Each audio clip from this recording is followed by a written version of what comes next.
నమస్తే, good afternoon. Media news స్వాగతం. నేను సోనియారావు. మీడియా న్యూస్లో ముందుగా హెడ్లైన్ చూద్దాం. తెలంగాణలో కొనసాగుతున్న బోనస్ వార్, రేవంత్ సర్కార్పై కేటీఆర్ విమర్శల జల్లు.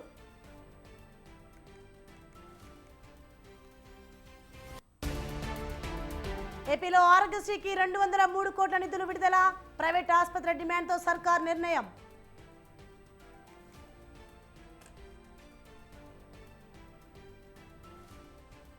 తెలంగాణ జూడాల సమ్మె తాత్కాలికంగా వాయిదా, సాయంత్రం ఉన్నతాధికారులతో చర్చలు.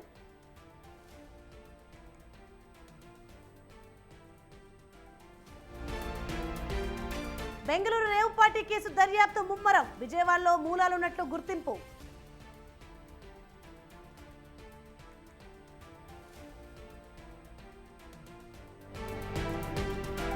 తమిళనాడు, కర్ణాటకలో వరుణ బీభత్సం, లోతట్టు ప్రాంతాలు జలమయం.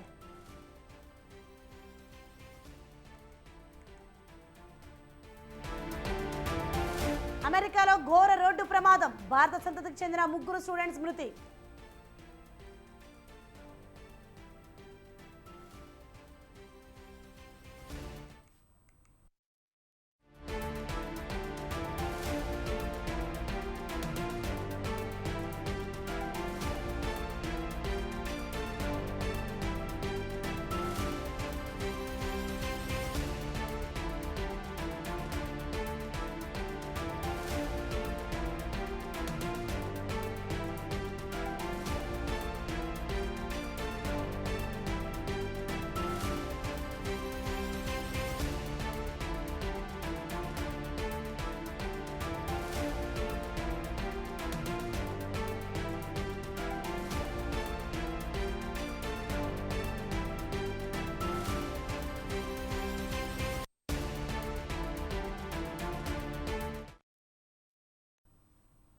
సిసిఎస్ ఏసీపీ ఉమా మహేశ్వరరావు అక్రమాస్తుల చిట్టా బయటపడుతోంది.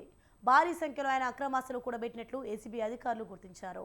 ఉమా మహేశ్వరరావు వద్దకు న్యాయం కోసం వెళ్లిన బాధితులకు చుక్కలు చూపించాడు. ఆయన వ్యవహార శైలిపై గతంలోనూ అనేక ఫిర్యాదులు ఉన్నతాధికారులకు అందాయి. అతనిపై ఇప్పటికే 3 సార్లు సస్పెన్షన్ వేటు సైతం పడింది. అయినా ఉమా మహేశ్వరరావు తన తీరు మార్చుకోలేదు.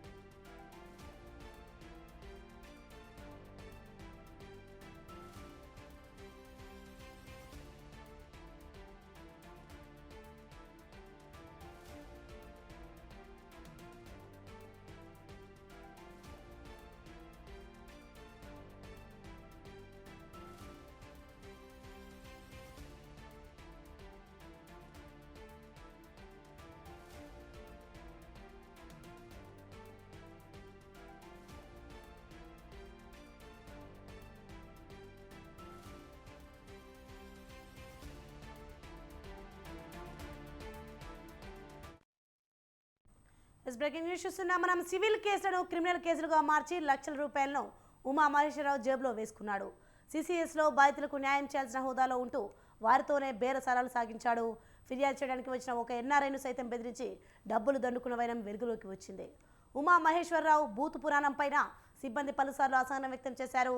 తోటి సిబ్బందిని సైతం తిట్లతో అవహేళన చేసిన సందర్భాలు ఉన్నాయి. తన దగ్గరికి వచ్చిన ప్రతి కేసులోనూ ఉమా మహేశ్వరరావు చేతివాటం ప్రదర్శించేవాడని ఫిర్యాదులు ఉన్నాయి. అక్రమ ఆస్తులను కూడబెట్టుకొని నగర శివార్లో విలాసవంతమైన విల్లాలను ఉమా మహేశ్వరరావు కొనుగోలు చేశారు. తన ఇంట్లో నగదు ఉంచకుండా తన అత్త మామల ఇంట్లో డబ్బును ఉంచారు. ఈ అవినీతి తిమింగలం లావాదేవీలు మొత్తాన్ని ట్యాబ్లో రాసుకున్నాడు. ఉమా మహేశ్వరరావు అక్రమాస్త్ర విలువ బహిరంగ మార్కెట్ 50 కోట్ల మేర ఉన్నట్లు ఏసీబీ అధికారులు గుర్తించారు. ఇదిలా ఉంటే ఏసీబీ అధికారులు ఉమా మహేశ్వరరావును కోర్టులో ప్రవేశపెట్టనున్నారు. వైద్య పరీక్షల అనంతరం కోర్టులో హాజరుపరుస్తారు. ఆదాయానికి మించి ఆస్తులను కలిగి ఉన్నాడనే ఫిర్యాదులతో ఏసీబీ అధికారులు సోదాలు చేశారు. ఉమా మహేశ్వరరావు ఇంటితో పాటు ఆయన బంధువులు, స్నేహితులలో మొత్తం 14 ప్రాంతాల్లో సోదాలు నిర్వహించారు. అర్ధరాత్రి వరకు సోదాలు కొనసాగాయి. మొత్తం 3,45,00,000 ఆస్తులను అధికారులు గుర్తించారు. సోదాలు పూర్తయ్యాక ఉమా మహేశ్వరరావును అరెస్ట్ చేశారు.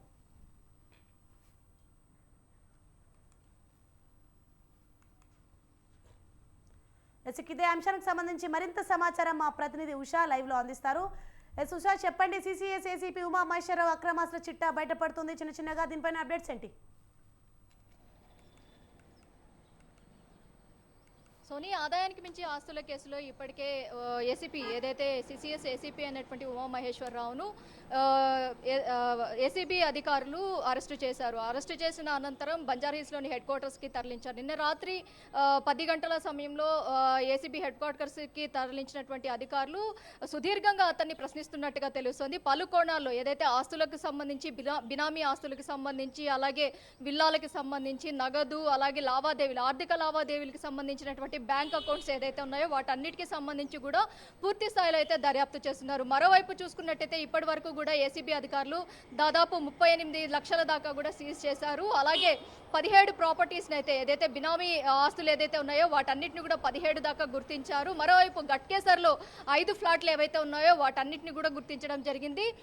ఏదైతే షామీర్పేటలో విలాసవంతమైన విల్లా కూడా ఇతను కొనుగోలు చేశాడు, ఆ విల్లాకి సంబంధించి కూడా మొత్తం డాక్యుమెంట్స్ అన్ని కూడా ఇతని పేరు మీదే ఉన్నట్టుగా తెలుస్తుంది. మరోవైపు నిన్న సోదాలలో భాగంగా మొత్తం గోల్డ్ ఏదైతే ఉందో గోల్డ్కి సంబంధించి ఆస్తి పత్రాలకు సంబంధించి కావచ్చు తన అత్తమామల ఇళ్లలో కూడా పెట్టినట్టుగా కూడా తెలుస్తుంది. మొత్తం 14 చోట్ల ఏకకాలంలో నిన్న 5 గంటల నుంచి సుదీర్ఘంగా దాడులు చేసినటువంటి ఏసీబీ అధికారులు దాదాపు 3 కోట్ల పైచిలకు నగదుని సీజ్ చేసినట్టుగా తెలుస్తోంది. ఇది ఏదైతే ఓపెన్ మార్కెట్లో దాదాపు 50 కోట్ల దాకా ఉండే అవకాశం ఉన్నట్టుగా కూడా తెలుస్తుంది. లిక్విడ్ క్యాష్ రూపంలో అయితే దాదాపు 40 లక్షల దాకా కూడా సీజ్ చేసినట్టుగా తెలుస్తోంది.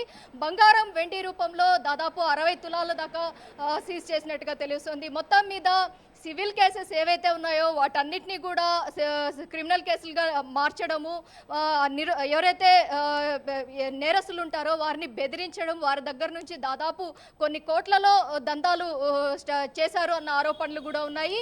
ఏదైతే సీఎంఓ కార్యాలయానికి భారీ ఎత్తున ఏదైతే కంప్లైంట్స్ రావడంతో ఏదైతే బాధితుల నుంచి కంప్లైంట్స్ రావడంతో వెంటనే సీఎంఓ కార్యాలయం నుంచి వచ్చినటువంటి ఈ కంప్లైంట్స్ ఏదైతే ఉన్నాయో వాటిని బేస్ చేసుకొని ఇప్పటికే ఏసీబీ డీజీ అనేటువంటి సివి ఆనంద్ ఎవరైతే ఉన్నారో ఈ కేసుని చాలా సీరియస్గా తీసుకున్నట్టుగా తెలుస్తోంది. పూర్తి స్థాయిలో అయితే ఇతనికి సహకరించినటువంటి వ్యక్తులు ఏసీపీ ఉమామహేశ్వరరావు ఒక్కరే ఈ మొత్తం కూడా దందా చేశారు అంటే దీని వెనకాల ఎంతమంది ఉన్నారు, దీని వెనకాల క్రింది స్థాయి వ్యక్తులు ఉద్యోగస్తులు ఎవరెవరు ఇన్వాల్వ్ అయ్యారు అన్న కోణంలో అయితే పూర్తి స్థాయిలో అయితే దర్యాప్తు చేయడానికి అయితే రంగం సిద్ధం చేసుకుంటున్నారు. మరోవైపు చూసుకున్నట్టయితే ఏసీబీ సోదాల్లో భాగంగా ఇప్పటికే అరెస్ట్ అయినటువంటి ఎవరైతే ఉమామహేశ్వరరావు ఉన్నారో అతన్ని మరి కాసేపట్లో ఉస్మానియా హాస్పిటల్లో వైద్య పరీక్షల అనంతరం నాంపల్లి కోర్టులో మనం ప్రస్తుతం నాంపల్లి కోర్టులో ఉన్నాము. నాంపల్లి ఏసీబీ కోర్టులో ప్రొడ్యూస్ చేసే అవకాశం ఉంటుంది. ఓవరాల్గా ఏసీబీ కోర్టులో ఏదైతే రిమాండ్ రిపోర్ట్లో మరికొన్ని అంశాలను పొందుపరిచి ఇతను ఏవి చేశారు, ఏ నేరాలు ఆర్థిక నేరాలు చేశారు, సాహితీ ఇన్ఫ్రాకి సంబంధించినటువంటి కేసు దర్యాప్తు ఏదైతే ఆ కేసు ఏదైతే ఉందో ఆ దర్యాప్తుకి విచారణ అధికారిగా కూడా ఇతను కొనసాగుతున్నారు. అలాగే సిసిఎస్లో కూడా పలు కీలక పోస్టింగ్లు కూడా ఇతనికి ఉన్నాయి. దాదాపు 3 పోస్టింగ్లో కూడా ఇతను కీలక వ్యక్తిగా ఉన్నారు. గత ప్రభుత్వ హయాంలో ఏదైతే ఇన్స్పెక్టర్లుగా ఉన్న సమయంలో ఇతను సస్పెండ్ 2 సార్లు అయినప్పటికీ కూడా సిపి కూడా ఇతన్ని సస్పెండ్ చేయడం జరిగింది. మళ్ళీ ఇంతటి హై ప్రొఫెషన్ ఏదైతే ఉందో ఏసీపీ క్యాడర్కి ఎలా ఇతను వచ్చారు అన్న కోణంలో అయితే పూర్తి స్థాయిలో అయితే అధికారులు దర్యాప్తు చేయడానికి అయితే రంగం సిద్ధం చేసుకుంటున్నారు. రిమాండ్ రిపోర్ట్లో చాలా స్పష్టంగా ఏదైతే ఏపీలో ఉన్నటువంటి ఆస్తులు కావచ్చు అలాగే తెలంగాణలో దొరికినటువంటి ఆస్తులు కావచ్చు వీటన్నిటికీ డాక్యుమెంట్లని ప్రతి ఒక్క దాన్ని కూడా ప్రొడ్యూస్ చేసి వీటి తాలూకు ఏదైతే లెక్కపత్రాలు ఏవైతే ఉన్నాయో వాటన్నిటినీ కూడా మెన్షన్ చేసి రిమాండ్ రిపోర్ట్లో పొందుపరిచే అవకాశం ఉంటుంది. ప్రస్తుతం చూసుకున్నట్టయితే ఏసీబీ అధికారులు ఇచ్చేటటువంటి రిమాండ్ రిపోర్ట్ ఏసీబీ కోర్టుకి ఇచ్చేటటువంటి రిమాండ్ రిపోర్ట్ ఏదైతే ఉందో అది కీలకంగా మారనుంది. మరోవైపు ఏదైతే ఏసీపీ ఉమామహేశ్వరరావుని కస్టడీకి తీసుకునే అవకాశం కూడా ఉంది. ఈ కేసులో ఏదైతే నిన్న సోదాల్లో భాగంగా సందీప్ అనే వ్యక్తి పేరు కూడా వినిపిస్తోంది. ఈ సందీప్ అనేటువంటి వ్యక్తి ఎవరు, ఇతనితో పాటే పలు ఏదైతే వ్యాపారాలు కూడా ఇతను చేసినట్టుగా తెలుస్తుంది. ఆర్థిక పరమైన లావాదేవీలు కూడా వీరి మధ్య జరిగినట్టుగా కూడా తెలుస్తుంది. మొత్తం మీద ఏసీబీ అధికారులకు నిన్న పూర్తి స్థాయిలో అయితే ఉమామహేశ్వరరావు సహకరించలేదు, కస్టడీ కోరే అవకాశం కూడా ఉంది. కస్టడీలోకి తీసుకున్నట్లయితే మరికొన్ని విషయాలు ఇతని నుంచి రాబట్టే అవకాశం ఉంటుంది ఏసీబీ అధికారులు. మొత్తం మరి కాసేపు అప్పట్లో నాంపల్లి కోర్టుకి వైద్య పరీక్షల అనంతరం ఉమామహేశ్వరరావుని తరలించే అవకాశం ఉంటుంది. సోని right, thanks for the information Usha.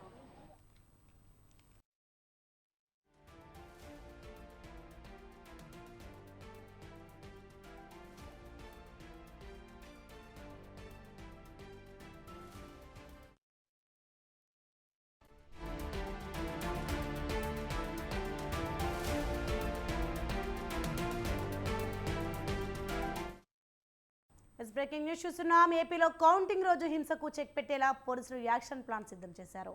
ఇప్పటికే పోలింగ్ రోజు ఆ తర్వాత హింసాకాండ చోటు చేసుకోవడంతో మరింత అప్రమత్తంగా వ్యవహరిస్తున్నారు. హింసాత్మక ప్రాంతాల్లో కాటన్ సెర్చ్ నిర్వహిస్తున్నారు. అనువనువున జల్లెడ పడుతున్నారు పోలీసులు. రౌడీ షీటర్స్, అనుమానితుల ఇళ్లలో ఆకస్మిక తనిఖీలు నిర్వహిస్తున్నారు. కౌంటింగ్కు 13 రోజులే మిగిలి ఉండడంతో కఠిన చర్యలు తీసుకుంటున్నారు. అనుమానితులపై గట్టి నిఘా పెట్టారు.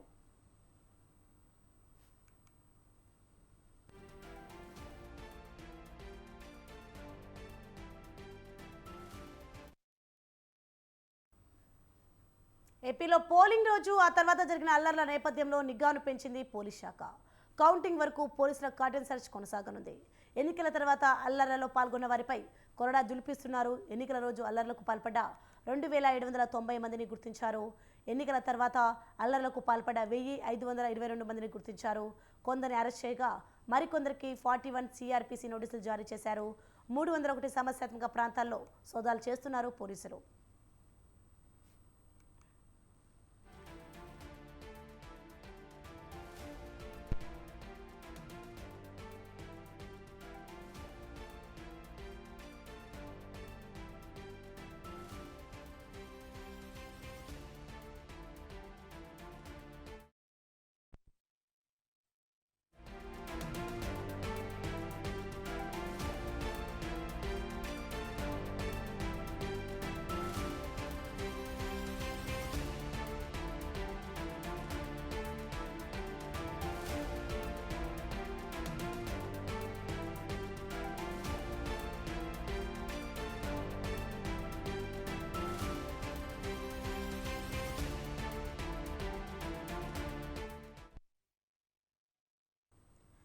బులెటిన్లో మరొక బ్రేకింగ్ న్యూస్ చూస్తున్నాం. మనం వైసీపీ ఎమ్మెల్యే అభ్యర్థి పిన్నెల్లి చుట్టూ ఉచ్చు బిగుసుకుంటోంది. వీఎంలను ధ్వంసం చేయడాన్ని తీవ్రంగా పరిగణించింది కేంద్ర ఎన్నికల సంఘం. బాధ్యులైన వారిపై కఠిన చర్యలు తీసుకోవాలని ఆదేశాలు జారీ చేసింది. మాచర్ల అసెంబ్లీ నియోజకవర్గంలోని పోలింగ్ కేంద్రం 202తో పాటు 7 పోలింగ్ కేంద్రాల్లో ఈవీఎంలను ధ్వంసం చేసినట్లు వెబ్ కెమెరాలో రికార్డయ్యాయి. విచారణలో ఎమ్మెల్యే రామకృష్ణారెడ్డి పేరును నిందితుడిగా చేర్చారు పోలీసులు. ఘటనలో ప్రమేయం ఉన్న వ్యక్తులందరిపై కఠిన చర్యలు తీసుకోవాలని డీజీపీకి తెలియజేయాలని ఏపీ సీఈఓ ముఖేష్ కుమార్ మీనాను ఆదేశించింది కేంద్ర ఎన్నికల సంఘం.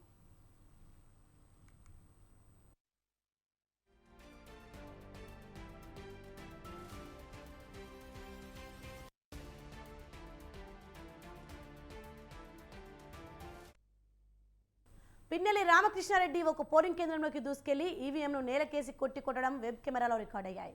ఈ ఘటనపై పోలింగ్ కేంద్రం వద్ద ఎమ్మెల్యేను ఓ మహిళ నిలదీశారు. ఈ క్రమంలో పిన్నెల్లి ఆమెపై దుర్భాషలాడారు. ఇందుకు సంబంధించిన వీడియో ఆలస్యంగా వెలుగులోకి వచ్చింది. పల్నాడు జిల్లా రెంటచింతల మండలం పాల్వాయి గేటు పోలింగ్ కేంద్రంలో ఈవీఎంను పిన్నెల్లి రామకృష్ణారెడ్డి ధ్వంసం చేసిన ఘటనపై సర్వత్రా విమర్శలు వెల్లువెత్తున్నాయి.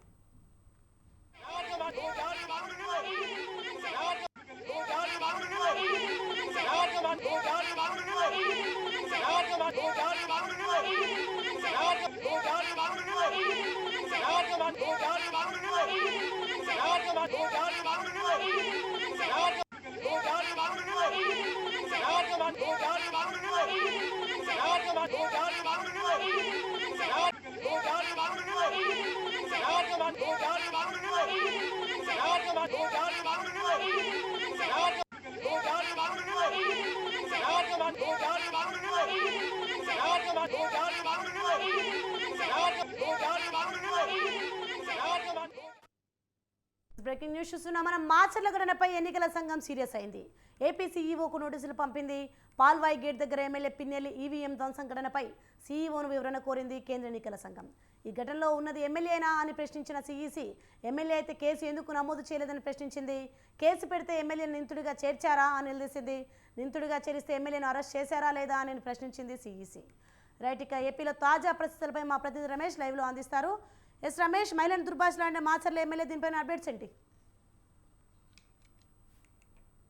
ఆంధ్రప్రదేశ్ లో ఈ నెల 13వ తేదీన జరిగినటువంటి పోలింగ్ సందర్భంగా రాష్ట్రంలో కొన్ని ప్రాంతాల్లో పెద్ద ఎత్తున ఘర్షణలు జరిగినటువంటి పరిస్థితి కూడా ఉంది. ప్రధానంగా మాచర్ల నియోజకవర్గం ఇటు అధికార వైఎస్ఆర్ కాంగ్రెస్ పార్టీ నేతల మధ్య మిషన్లు దాడులు కూడా జరిగినటువంటి సంఘటన కూడా ఉంది. అయితే దీనికి సంబంధించి వెలువెత్తినటువంటి పరిస్థితి ఉంది. రెంటిచింతల మండలం పాల్వాయి గేటు పోలింగ్ బూత్ 202 దగ్గర Macherla MLA Pinnelli Ramakrishna Reddy polling booth లోకి వెళ్లడంతో పాటు ఈవీఎంను కూడా ధ్వంసం చేసినటువంటి ఘటనలు అది ఆలస్యంగా వెలుగు చూస్తుంది. మొత్తం పోలింగ్ కేంద్రాల్లో ఎక్కడెక్కడ ఈవీఎంలు ధ్వంసమయ్యాయనే అంశానికి సంబంధించి సీసీటీవీ ఫుటేజ్ ను పరిశీలిస్తున్నటువంటి సందర్భంలో ఈ వీడియో వెలుగులోకి రావడం జరిగింది. దీనికి సంబంధించి కూడా రాష్ట్ర ఎన్నికల సంఘానికి ఫిర్యాదు చేసినటువంటి పరిస్థితి కూడా ఉంది. మరోవైపు కేంద్ర ఎన్నికల సంఘం చాలా సీరియస్ గా తీసుకోవడం జరిగింది. ప్రధానంగా ఎన్నిక జరుగుతున్నటువంటి రోజు జరిగినటువంటి అల్లర్లకు సంబంధించి ఇప్పటికే ప్రత్యేకంగా సిట్ దర్యాప్తు బృందంతో దర్యాప్తు చేయించినటువంటి పరిస్థితి. ఒక నియోజకవర్గం కాదు, రాష్ట్ర వ్యాప్తంగా పలు నియోజకవర్గాల్లో పాటుతో పాటు అనంతపురం జిల్లాలో చిత్తూరులో ఘర్షణలు వీటికి సంబంధించి ఇప్పటికే సిట్ ఆఫ్ డిబేట్స్ కూడా ఎన్నికలకి రాష్ట్ర ఎన్నికల సంఘానికి పంపించే పరిస్థితిలో ఉంది. తాజాగా ఎమ్మెల్యే ధ్వంసం చేస్తూ నేపథ్యంలో ఈ సంఘటన పైన కేంద్ర ఎన్నికల సంఘం సీరియస్ గా తీసుకుని దీనికి సంబంధించి రాష్ట్ర ఎన్నికల సంఘాన్ని వివరణ ఇవ్వాలంటూ కూడా అనిపిస్తుంది. అంతేకాకుండా ఈ అంశాన్ని దృష్టితో పైన చర్య కేంద్ర ఎన్నికల సంఘం ఇప్పటికే రాష్ట్ర ఎన్నికల సంఘాన్ని ఆదేశించినటువంటి పరిస్థితితో పాటు కేంద్ర ఎన్నికల సంఘం ప్రధానంగా ఈ వీడియోకి సంబంధించి వీడియోలో ఉన్న వ్యక్తి ఎమ్మెల్యేనేనా అని కూడా రాష్ట్ర ఎన్నికల సంఘం నుంచి సమాచారాన్ని తీసుకోవడం జరిగింది. ఈ విధంగా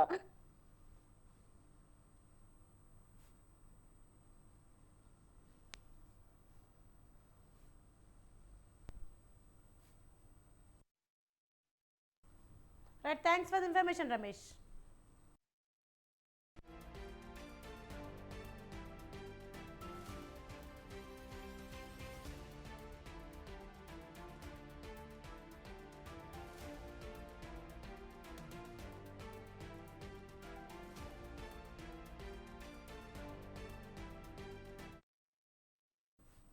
ఆంధ్రప్రదేశ్ అసెంబ్లీతో పాటు పార్లమెంట్ ఎన్నికల పోలింగ్ సందర్భంగా అలాగే ఆ తర్వాత కూడా కొన్ని చోట్ల అల్లర్లు చెలరేగడం సంచలనం సృష్టించింది.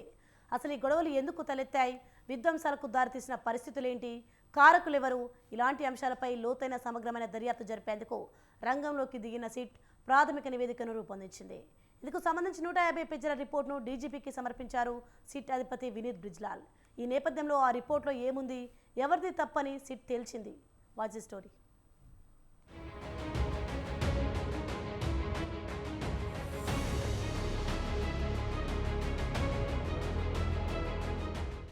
సార్వత్రిక ఎన్నికల్లో భాగంగా ఏపీ అసెంబ్లీతో పాటు పార్లమెంటుకు ఒకేసారి ఎన్నికలు జరిగాయి. మే 13న జరిగిన పోలింగ్ సందర్భంగా రాష్ట్రంలోని పల్నాడు జిల్లాతో పాటు అనంతపురం, తిరుపతి జిల్లాల్లోని పలుచోట్ల ఘర్షణలు జరిగాయి. రాళ్లు రువ్వుకోవడం, ప్రత్యర్థులపై దాడులు చేయడం, వాహనాలు తగులబెట్టడం సహా వివిధ రకాల అల్లర్లు చెలరేగడం సంచలనం సృష్టించింది.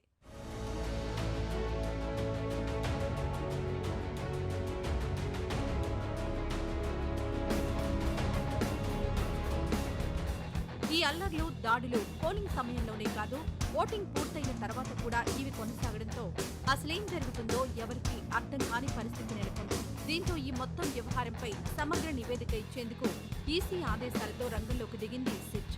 క్షేత్రస్థాయిలో పరిశీలన జరిపి తాజాగా డీజీపీకి మధ్యంతర నివేదిక ఇచ్చారు సిట్ అధిపతి వినీత్ బ్రిజ్లాల్. 150 పేజీలున్న ఈ నివేదికలో పలు కీలక అంశాలను ప్రస్తావించారు.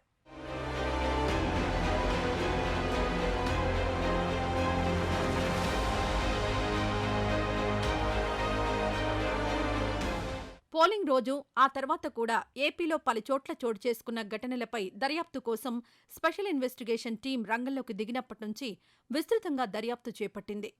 పల్నాడు, తిరుపతి, అనంతపురం జిల్లాల్లో 2 రోజుల పాటు పర్యటించిన సిట్ బృందాలు 6 నియోజకవర్గాల పరిధిలో తీవ్ర హింసాత్మక ఘటనలకు సంబంధించి నమోదైన 33 కేసులను పరిశీలించాయి. పల్నాడు జిల్లాలోని మాచర్ల, నరసరావుపేట, గురజాల నియోజకవర్గాల పరిధిలో నమోదైన 22 కేసులు, తిరుపతి జిల్లాలోని చంద్రగిరి, తిరుపతి నియోజకవర్గాల పరిధిలో నమోదైన 4 కేసులు, అనంతపురం జిల్లా తాడిపత్రి పరిధిలో నమోదైన 7 కేసుల్ని సిట్ బృందాలు సమీక్షించాయి. ఆయా కేసుల రికార్డుల్ని క్షుణ్ణంగా పరిశీలించాయి.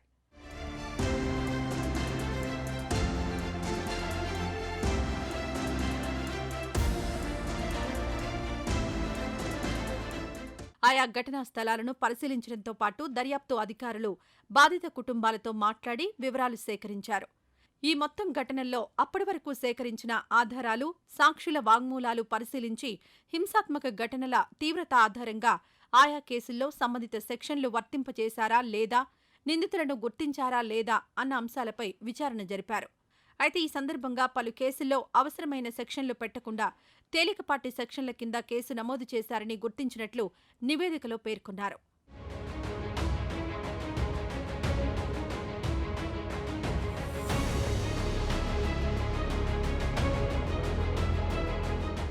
అంతేకాదు, ఇలాంటి తీవ్రమైన కేసుల్లో స్థానిక పోలీసుల దర్యాప్తు లోపభూయిష్టంగా ఉందని ఆక్షేపించింది సిట్. పల్నాడు, అనంతపురం, తిరుపతి జిల్లాల్లో నమోదైన 33 కేసుల్లో మొత్తం 1370 మంది నిందితులుండగా కేవలం 124 మందిని స్థానిక పోలీసు యంత్రాంగం అరెస్ట్ చేసినట్లు సిట్ తెలిపింది. అలాగే ఎఫ్ఐఆర్లలో నమోదైన సెక్షన్లకు అదనపు సెక్షన్లు చేర్చాలని స్థానిక ఎస్హెచ్ఓలను ఆదేశించింది సిట్. అంతేకాదు, కోర్టుల్లో మెమోలు దాఖలు చేయాలని ఆదేశించింది.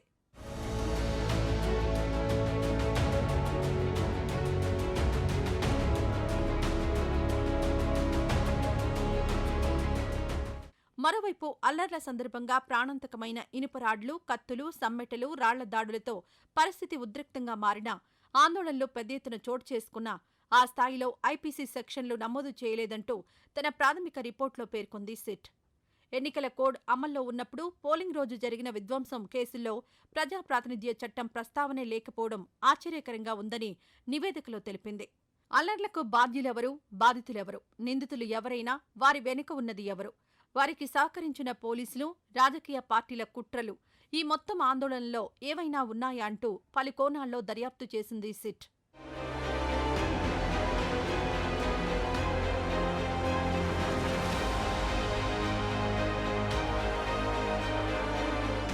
పోలింగ్ రోజు, పోలింగ్ తర్వాత జరిగిన అల్లర్లు, వాటి సందర్భంగా 2 గ్రూపులో విచక్షణారహితంగా రాళ్లు రువ్వుకోవడానికి కొందరు సంఘ విద్రోహక శక్తులు నిర్భయంగా, ఉద్దేశపూర్వకంగానే కారణమైనట్లు సిట్ గుర్తించింది. గాయాల తీవ్రతను పరిశీలిస్తే కొన్ని మరణాలు సైతం సంభవించి ఉండేవని అభిప్రాయపడింది. ఇటువంటి వారిపై అన్ని కోణాల్లో గట్టిగా విచారణ జరిపితే కుట్ర కోణాలన్నీ వెలుగులోకొస్తాయని వారు ఇప్పటికే తప్పించుకున్నందున వెతికి అరెస్ట్ చేయాలని స్పష్టంగా తన నివేదికలో చెప్పింది.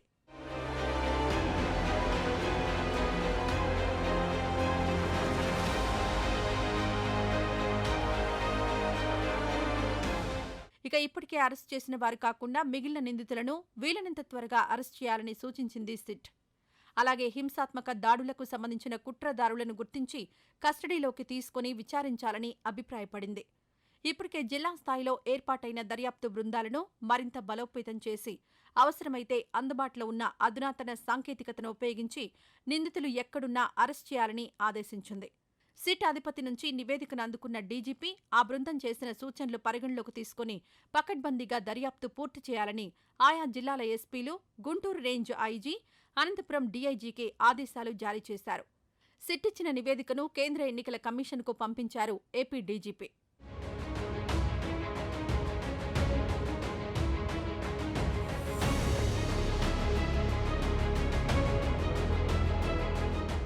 మరోవైపు ఈ నివేదిక ఇవ్వడంతోనే సిట్ పని పూర్తి కాలేదని డీజీపీ పేర్కొన్నట్లు సమాచారం.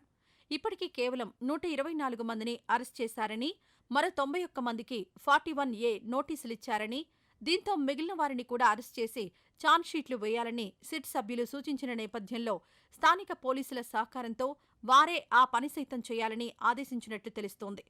ఈ బాధ్యతను పూర్తిగా స్థానిక పోలీసులకు అప్పగిస్తే విచారణ సరిగా సాగదని, అందువల్లే సిట్ కొనసాగడం అవసరమని పేర్కొన్నట్లు సమాచారం. Guntur range IG, Anantapuram range DIG, జిల్లాల ఎస్పీలు స్థానికంగా ఉన్న డీఎస్పీలతో సమన్వయం చేసుకుంటూ కేసులు పరిశీలించాలని, మిగిలిన నిందితులను అరెస్ట్ చేయాలని ఐజీ బ్రిజ్లాల్, ఎస్పీ రమాదేవిని డీజీపీ ఆదేశించారు.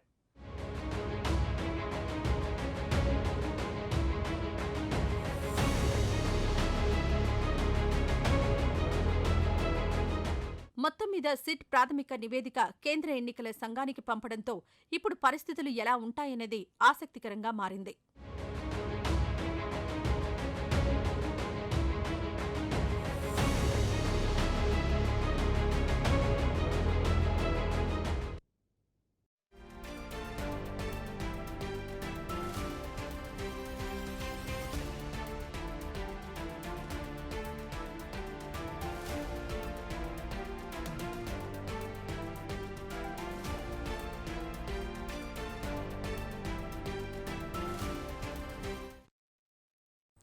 బ్రేకింగ్ న్యూస్ చూస్తున్నాం మనం. ఢిల్లీ సీఎం అరవింద్ కేజ్రీవాల్ ను చంపేస్తామని బెదిరిస్తూ ఓ మెట్రో స్టేషన్లో వాల్పై రాసిన 33 ఏళ్ల యువకుడిని పోలీసులు అరెస్ట్ చేశారు. అతన్ని అంకిత్ గోయల్గా గుర్తించారు. ఢిల్లీ పోలీసులో మెట్రో యూనిట్ అతడిపై కేసు నమోదు చేసి ఎఫ్ఐఆర్ సిద్ధం చేసింది. ఢిల్లీ పోలీసులు ఈ కేసు దర్యాప్తు చేస్తున్నారు.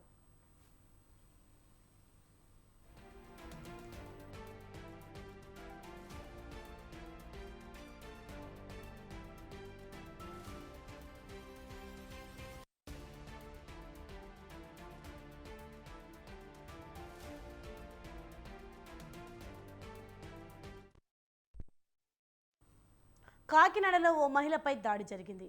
లోకమాన్య తిలక్ ట్రైన్లో మహిళపై గంజాయి మత్తులో ఉన్న సత్య బర్మన్ అనే వ్యక్తి బీర్ బాటిల్తో దాడి చేశాడు. దాడిని అడ్డుకున్న మరో వ్యక్తిపై కూడా దాడి చేయడంతో ఇరువురికి గాయాలయ్యాయి. దీంతో మహిళతో పాటు గాయాలైన వ్యక్తిని ప్రభుత్వ ఆసుపత్రికి తరలించారు. దాడికి పాల్పడ్డ సత్య బర్మన్ను పోలీసులు అదుపులోకి తీసుకున్నారు.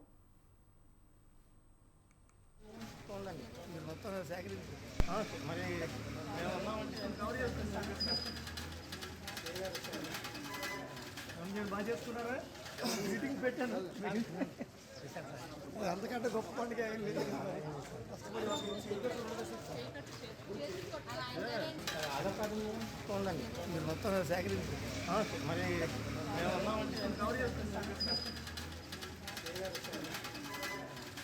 బాగా చేసుకున్నారా? మీటింగ్ పెట్టాను, అంతకంటే గొప్ప పండుగ ఏం లేదు.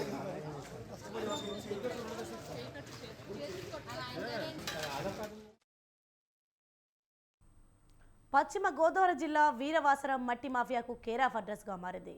యథేచ్ఛగా అక్రమ మట్టి తవ్వకాలు సాగిస్తున్న అధికారులు నిమ్మకు నీరెత్తినట్లు వ్యవహరిస్తున్నారన్న విమర్శలు వెల్లువెత్తున్నాయి. మామూలు మత్తులోనే ఆఫీసర్లు చూసి చూడనట్టు వదిలేస్తున్నారని, అతి వేగంతో నడుపుతున్న ఇసుక లారీలు ఎప్పుడు తమ ప్రాణాలు తీస్తాయోనన్న భయాందోళనతో బతుకుతున్నామని ఆవేదన వ్యక్తం చేస్తున్నారు స్థానికులు. ఇక ఇదే అంశానికి సంబంధించి మరింత సమాచారం మా ప్రతినిధి సతీష్ అందిస్తారు. వీరవాసర మండలం తయారైందని చెప్పవచ్చు. అలాగే వీరవాసర మండలంలో పలు గ్రామాల్లో మట్టి మాఫియా అన్నది బాగా విపరీతంగా రెచ్చిపోయింది. అధికారులు చూసినట్టు వదిలేశారా, లేకపోతే ఇక్కడ ఎవరు పట్టించుకోలేనందువల్లే ఇక్కడ మట్టి మాఫియా అంతా కూడా జరుగుతుందా అనే విషయం మీద ఇక్కడ మన రోడ్డు పక్కనే ఉన్న ఈ వ్యవహారాలు ఇవన్నీ కూడా చూస్తుంటే ఈ మట్టి అన్నది కనబడుతుంది. అలాగే ఇప్పుడు స్థలాల్లో పక్కనే మట్టి అలా పూడుస్తున్నారు. డైలీ ఇక్కడ అధికారులు మెయిన్ రోడ్డు అంటే వెళ్తున్నారు వస్తున్నారు. కాకపోయినా ఇది పట్టించుకోవట్లేదు అధికారులు, లేకపోతే మట్టి మాఫియాకి జడిసి పట్టించుకోవట్లేదు ఏంటన్నది ఇక్కడ చూస్తున్నాం. ఇదే విషయాన్ని మన తహసీల్దార్ దగ్గరికి కార్యాలయానికి వెళ్ళి వివరణ అడగగా నాకు సంబంధం లేదు, ఇవాళ మైనింగ్కి సంబంధించి అధికారులు కొంతమంది వచ్చారు, నేను ఆర్డీఓ గారు పర్మిషన్ తీసుకునే నేను అక్కడ ఏం జరిగిందన్నది చెప్పడం అని జరుగుతున్నారు. కాకపోతే ఇప్పుడు మనం విజువల్స్లో చూస్తున్నాం, ఎక్కడ పని అక్కడ జరుగుతూనే ఉన్నాయి. ఈ వ్యవహారాలు కూడా ఇవాళ మొదలుపెట్టింది కాదు, గత వారం 10 రోజుల నుంచి చేస్తూనే ఉన్నారు. రాత్రి పగలు కూడా, అంటే శని ఆదివారాలు వచ్చినాయి అంటే అధికారులు ఎవరు ఉండరని చెప్పి రాత్రులు కూడా మట్టి తవ్వుతున్నారని కొన్ని స్థానికులు కూడా వబ్బుతున్నారు. ఈ విషయాల మీద అధికారులు పట్టించుకోకపోతే మెయిన్ రోడ్డు పక్కనే ఇలా టాటర్ల మీద వెళ్తున్న మట్టి రాజులకు కింద పడినా సరే కొద్ది వర్షాలు పడే టైంలో వాటి గురించి ప్రమాదాలు కూడా మెయిన్ రోడ్ల మీద గురవుతున్నాయని చెప్పవచ్చు. అలాగే ఈ విధంగా ఎదురుకెళ్తే ప్రజలు చాలా ఇబ్బంది పడతారని కూడా చెప్పవచ్చు. కళ్ళారా చూస్తున్నాము, పండించే చేనులోంచే మట్టి అన్నది తీసుకొచ్చి అసలు మాఫియా కింద ఇక్కడ పక్కనే స్టాగ్నేట్ చేసి దీనంతా కూడా మళ్ళీ జేసీబీలతో పైకి పంపిస్తడం అన్నది జరుగుతుంది. కెమెరామెన్ చందుతో సతీష్, స్వతంత్ర టీవీ, చదువుని చెప్పని. తొలకరి వానలు రాకముందే నకిలీ విత్తనాల బెడద మొదలైంది. సరిహద్దు రాష్ట్రాల నుంచి నకిలీలతో వ్యాపారులు వచ్చేస్తున్నారు. గ్రామాల్లో రైతులను మోసగించి వ్యాపారులు విక్రయాలు సాగిస్తున్నారు. ఏదో ఒక బ్రాండ్ పేరిట నకిలీలు రైతులకు అంటగడుతున్నారు. నకిలీ విత్తనాల విక్రేతలపై పీడీ యాక్ట్ ప్రయోగిస్తామని పోలీసు అధికారులు చెప్తున్నా ఆచరణలో సాధ్యం కావడం లేదు. అందువల్ల రైతులు అప్రమత్తంగా ఉండండి వ్యవసాయ అధికారులు సూచిస్తున్నారు.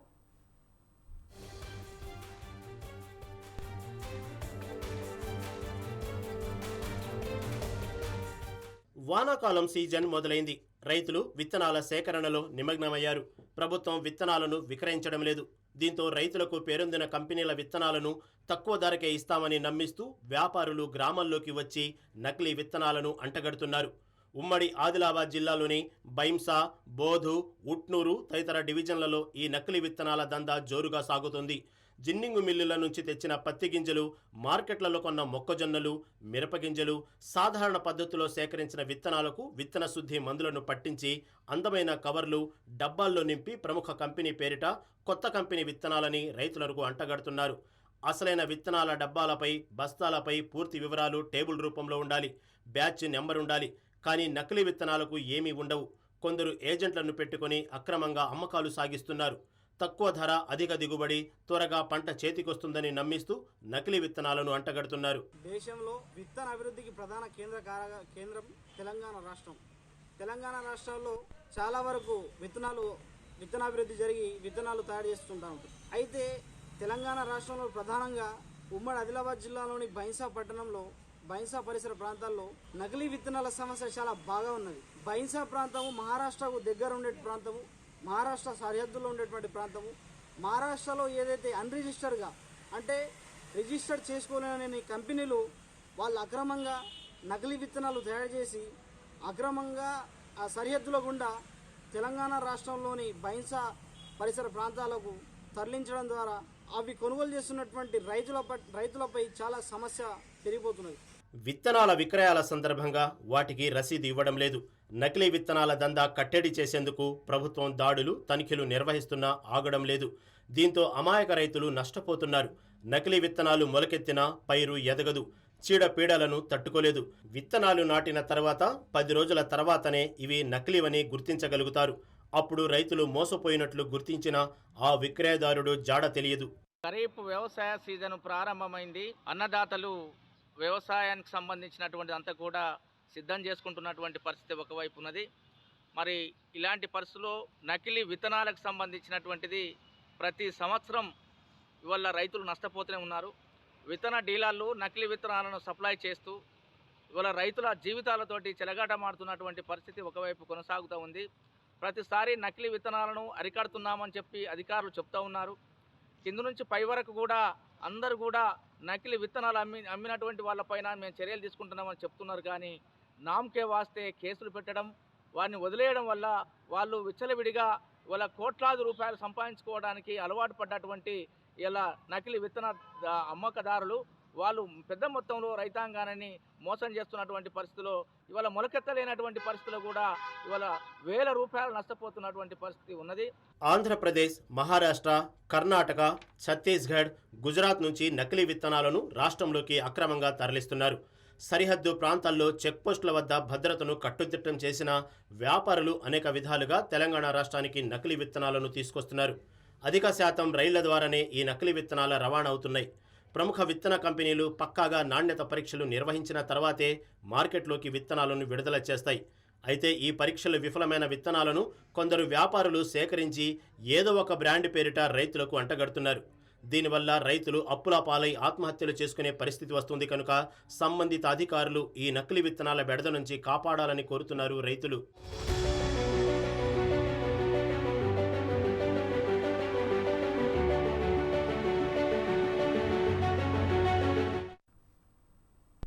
అమృత్ పథకంలో భాగంగా షాలో ఆక్విఫర్ రీఛార్జ్ ప్రాజెక్ట్ చేపట్టడానికి జిహెచ్ఎంసీ సిద్ధమైంది. ఈ ప్రాజెక్ట్ అమలులో ఎన్ఐయుఏ నోడల్ ఏజెన్సీగా ఉంది. పైలట్ ప్రాజెక్ట్ ప్రాతిపదికన చేపట్టే ఈ కార్యక్రమంపై కమిషనర్ రొనాల్డ్ రోజ్ అధికారులకు దిశానిర్దేశం చేశారు. భూగర్భ జలాలను పెంపొందించేలా నగరంలోని 5 మున్సిపల్ పార్కులను ఎంపిక చేశారు.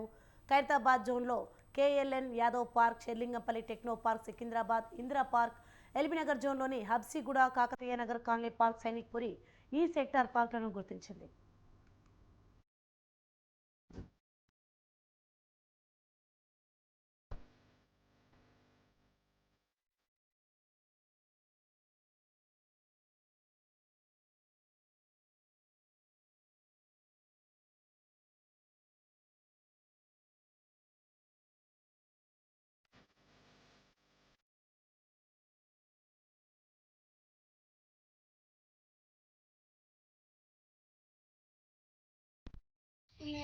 వర్కింగ్లోకి రావాలి. ఇంకొకటి ఏ బోర్వెల్ అయితే లోపలికి ఉన్న వాటర్ కొంతవరకు మనకు ముందు పైకి వచ్చేస్తుంది. సో సో ఈ ఇంపాక్ట్ స్టడీని కూడా మనం ఈ ప్రాజెక్ట్లో ఒక పార్ట్ లాగా పెట్టుకున్నాము. వన్స్ ఈ ప్రాజెక్ట్ ఈ రైనీ సీజన్లో మనం ఎంత వాటర్ని అక్కడ ఒడిసి పట్టుకుంటామో, ఎంత కలెక్ట్ చేస్తామో భూమి లోపలికి, అది మీ బోర్వెల్స్ మీరు మీ యొక్క దానిపైన ఆధారపడి ఉంటుంది. అంటే మాకు తెలుస్తుంది ఈ ప్రాజెక్ట్ సక్సెస్ అయిందా లేదా అనేది. ఇంకోటి ఏంటంటే మనకు రాగానే అర్థం స్లైడింగ్ వర్షం పడగానే చాలా ఆయా పార్కుల్లో 100 నుండి 120 అడుగుల లోతు వరకు షాలో ఆక్విఫర్ ఇంజెక్షన్ బోర్వెల్లను డ్రిల్ చేయడం ఈ ప్రాజెక్టు ఉద్దేశం. చుట్టుపక్కల వాటర్ షెడ్ నుండి నీటిని సేకరించడం, రీఛార్జ్ పిట్ల ద్వారా నీటిని పంపడం వల్ల భూగర్భంలోని పొరలను ఇది రీఛార్జ్ చేస్తూ నీటి స్థాయిని పెంచుతోంది. కాగా జిహెచ్ఎంసీ అధికారులు, ఎన్ఐయుఏ ప్రతినిధి, రైన్ వాటర్ ప్రాజెక్ట్ బృందంతో కలిసి హబ్సిగూడలోని కాకతీయ నగర్ కాలనీ పార్కులో కాలనీ వాసులకు అవగాహన కార్యక్రమం చేపట్టారు. ఈ ప్రాజెక్టు వల్ల కలిగే ప్రయోజనాలను వివరించారు. చాలా వాటర్ రోడ్ల మీద కనబడుతుంది. మీ బోర్వెల్స్ కూడా రీఛార్జ్ అవ్వాలి. ఇంకోటి మహారాష్ట్రలోని పూణేలో పడవ బోల్తా పడి 6గురు మరణించారు. ఉజాని డ్యాంలోని బ్యాక్ వాటర్లో మంగళవారం సాయంత్రం పడవ బోల్తా పడింది. వారు పడవలో విహరిస్తుండగా ఒక్కసారి పెనుగాలతో కూడిన వర్షం రావడంతో పడవ బోల్తా పడింది. ఎన్డీఆర్ఎఫ్ బృందాలు గజ ఈతగాల సాయంతో వారి మృతదేహాల కోసం తీవ్రంగా గాలిస్తున్నారు. మునిగిపోయిన వారిలో 2 పిల్లలు కూడా ఉన్నారు.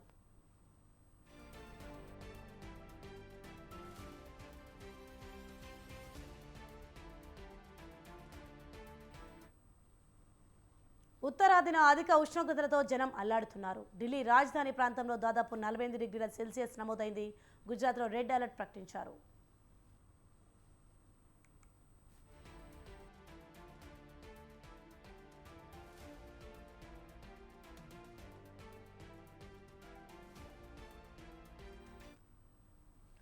హర్యానా సిర్సాలో రికార్డు స్థాయిలో 47.8 డిగ్రీల సెల్సియస్కి నమోదు కాగా ఢిల్లీ నజఫ్గఢ్లో 47.4 డిగ్రీల సెల్సియస్ ఉష్ణోగ్రత నమోదైంది. సూర్యప్రతాపంతో జనం ఇళ్ల నుంచి బయటకు రావడానికే భయపడుతున్నారు. మే 25 వరకు ఢిల్లీ, పంజాబ్, హర్యానా, గుజరాత్లో రెడ్ అలర్ట్ ప్రకటించారు. కేరళలోనూ కొన్ని ప్రాంతాల్లో చాలా హెచ్చుగా ఉష్ణోగ్రత నమోదైంది. ఉత్తరాదిలో చాలా ప్రాంతాల్లో బుధవారం నాడు గరిష్ట ఉష్ణోగ్రత 47 డిగ్రీల సెల్సియస్ను మించిపోయింది. చాలా ప్రాంతాల్లో జనం దాహార్తితో ఇబ్బందులు పడుతున్నారు. మరో వారం రోజుల పాటు తీవ్ర ఉష్ణోగ్రతలు ఉండే అవకాశం ఉందని వాతావరణ శాఖ హెచ్చరించింది. జనం జాగ్రత్తలు తీసుకోవాలని, మంచినీళ్లు తాగుతూ ఉండాలని, ఓఆర్ఎస్ లేదా లస్సీ, మజ్జిగ, నిమ్మరసం తీసుకోవడం ద్వారా డీహైడ్రేషన్ రాకుండా చూసుకోవాలని నిపుణులు చెబుతున్నారు.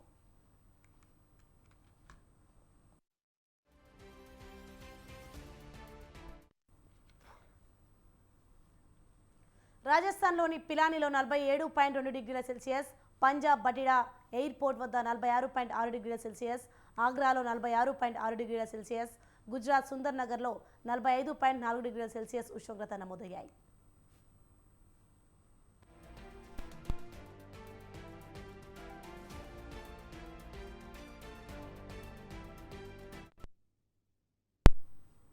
హెలికాప్టర్ జర్నీ ప్రముఖులను భయపెడుతోంది. వాయు ప్రయాణం చేయాలంటే గజగజ వణికిపోవాల్సి వస్తోంది. వాతావరణ పరిస్థితులు, సాంకేతిక సమస్యల వల్ల ఎంతో మంది ప్రాణాలు గాల్లో కలిసిపోతున్నాయి. డెడ్ బాడీ ఆనవాళ్లు కూడా దొరకని పరిస్థితిలో ఎందరో మృత్యువుల్లోకి చేరుతున్నారు. ప్రముఖ రాజకీయ నేతలు, ముఖ్యమంత్రులు, సినీ స్టార్లు ఇలా అనేకులు హెలికాప్టర్ ప్రమాద బారిన పడి మరణించారు. తాజాగా ఇరాన్ అధ్యక్షుడు ఇబ్రహీం రైసీ కూడా అలాగే దుర్మరణం పాలయ్యారు. మరి ఈ ప్రమాదాలకు కారణాలేంటి? హెలికాప్టర్ జర్నీలో మరణించిన ఆ ప్రముఖులు ఎవరో ఓసారి తెలుసుకుందాం.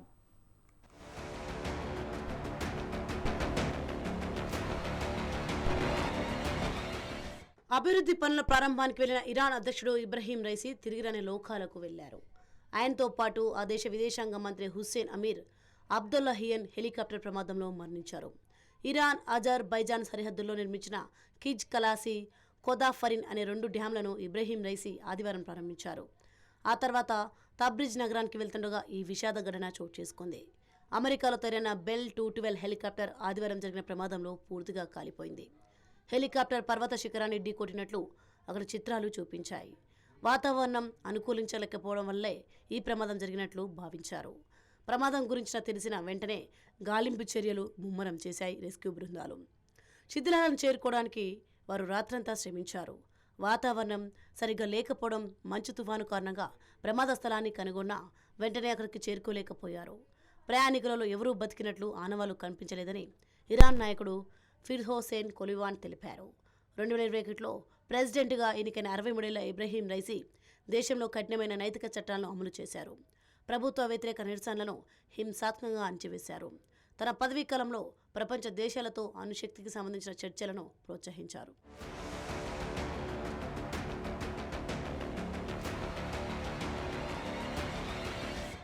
ఇలాంటి మరణాలు కొత్తేమీ కాదు. 1980 జూన్ 23న ఢిల్లీలో సఫ్జర్జంగ్ విమానాశ్రయంలో జరిగిన విమాన ప్రమాదంలో సంజయ్ గాంధీ మరణించారు. కాంగ్రెస్ నేత మాజీ ప్రధాని ఇందిరాగాంధీ చిన్న కుమారుడు ఆయన.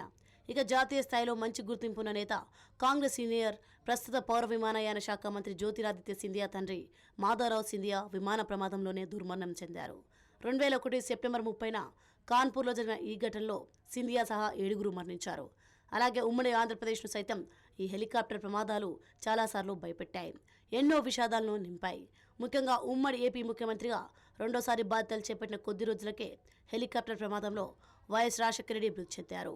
2009 సెప్టెంబర్ 2న చిత్తూరు జిల్లా పర్యటనకు బయలుదేరి వెళ్తుండగా ఆయన ప్రయాణిస్తున్న బెల్ 430 హెలికాప్టర్ నల్లమల అడవుల్లో కుప్పకూలిపోయింది. ఆయన సహా మొత్తం 5 ఆ ప్రమాదంలో మరణించారు. రాజశేఖర రెడ్డి మరణం 2 తెలుగు రాష్ట్రాలకు తీరని లోటుగానే మిగిలింది.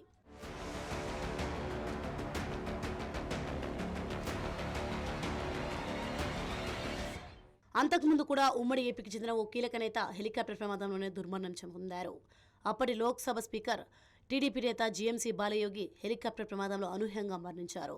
2002 మార్చి 3న ఆయన ప్రయాణిస్తున్న బెల్ 206 హెలికాప్టర్ పశ్చిమ గోదావరి జిల్లాలో కుప్పకూలిపోయింది. ఆయన మరణం టీడీపీకి తీరని లోటుగా మారింది. ఇలా పొలిటికల్ లీడర్లనే కాదు, సినీ స్టార్లను పొట్టన పెట్టుకున్నాయి హెలికాప్టర్ ప్రమాదాలు. తెలుగు సినీ ప్రేక్షకుల మనసులో చెరగని ముద్ర వేసిన సౌందర్య కూడా హెలికాప్టర్ ప్రమాదంలో మరణించారు. 2004 ఏప్రిల్ 17న బెంగళూరులో ఈ ప్రమాదం జరిగింది. తెలుగు, తమిళం, కన్నడం, మలయాళం సహా పలు భాషల్లో ఆమె నటించారు. ఆమె మరణాన్ని ఇప్పటికీ తెలుగు ప్రేక్షక లోకం మర్చిపోదు. ఇక అలాగే అరుణాచల్ ప్రదేశ్ సీఎం దోర్జీ ఖండు హెలికాప్టర్ ప్రమాదంలో 2011 ఏప్రిల్ 30న మృత్యువుడికి చేరారు. ఆయన ప్రయాణిస్తున్న Pawan Hans B8 model helicopter Arunachal ప్రదేశ్లోని తవాంగ్ వద్ద వాతావరణ పరిస్థితులు అనుకూలించకపోవడంతో కుప్పకూలింది.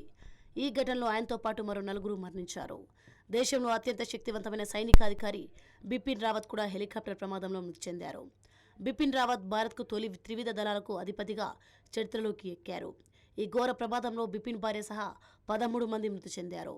ఇలా ఎందరో ప్రముఖులు హెలికాప్టర్ ప్రమాద బారిన పడి మృత్యువుడికి చేరారు.